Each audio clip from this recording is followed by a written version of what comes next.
Hey Gym Love members, Coach Jameson here. This video is going to be a continuation from the decompression video that Willie and TJ had shared with you guys the other day. Today what we're going to go over is you're just standing and resting postures throughout the day, things you should pay attention to. That way that decompression work that you're doing will end up sticking and actually give you real benefits. Because if you're just doing the decompression, but you're not changing your daily patterns outside as you move throughout life, we're not going to make much progress. That's why little things like the decompression or even manipulations that you get from massage or chiropractic or whatever manual therapist you want to name, that's why it's temporary. It's a little fix, we feel good for a few, but then we end up having to go back next week. I'm going to show you a couple of the reasons why. The first one being because most of us are living in what we call our front chain. So when I say front chain, I'm going to stand to the side here so I can show you. Most people are walking around and move throughout life, wide stance, feet turned out, and their hips thrown forward. How do I know this? I've done well over a few hundred assessments, and just through experience with a bunch of bodies and seeing how people move throughout life and just how they stand, this is one of the main postures I see. I see the hips thrown forward, the head thrown forward, and then we're standing in this posture. This is what is putting continuous pressure into our joint capsules, especially our low back and our hips.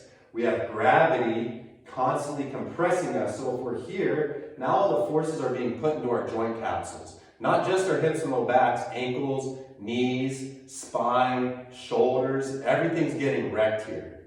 Now, when we get into what I call our back chain, or what we call back chain dominance at Goda, we're going to work on getting our butt back behind the rib cage. More specifically, if you feel for this lateral hip bone here, your femur bone, I want that to sit directly above that lateral ankle bone. So we're getting our hips from this forward position, we're getting our hips back behind the rib cage, again, so we can get support as opposed to putting pressure into our joints. When I'm standing in this posture now, and you think of those same compressional forces, now they're being loaded into the musculature as opposed to being loaded into our joints.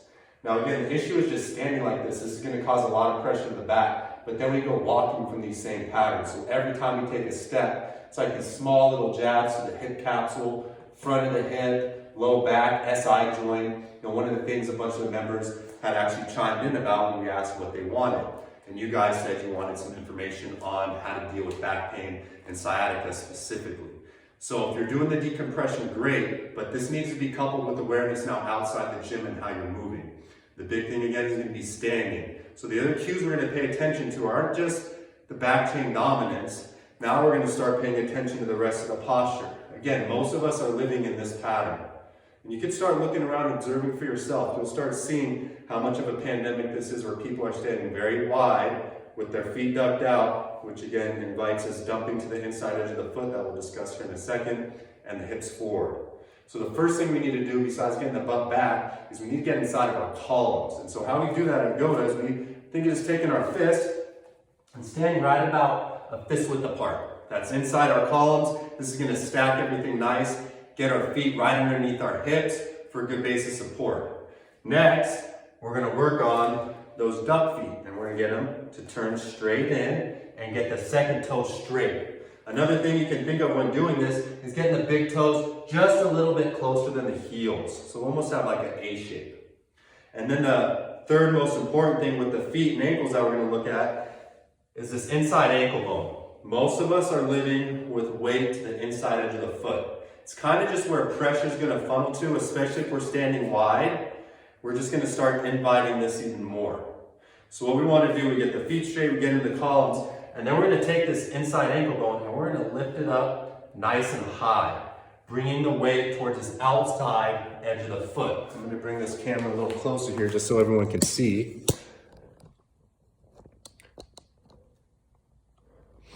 And what we're going to do now is just take a look at the feet. Yeah, we're going to go from looking at this ankle bone here. We don't want it low. This is where most people are. We need to get that inside ankle bone to sit high. Bring the pressure from the second toe out along to this cuboid bone. This is the strong side of the foot, the outside edge. So again, just to review what we're doing at the feet, we're staying inside the columns. We're getting that second toe straight, and we're getting these inside ankle bones nice and high. Notice how that gives me a nice strong arch.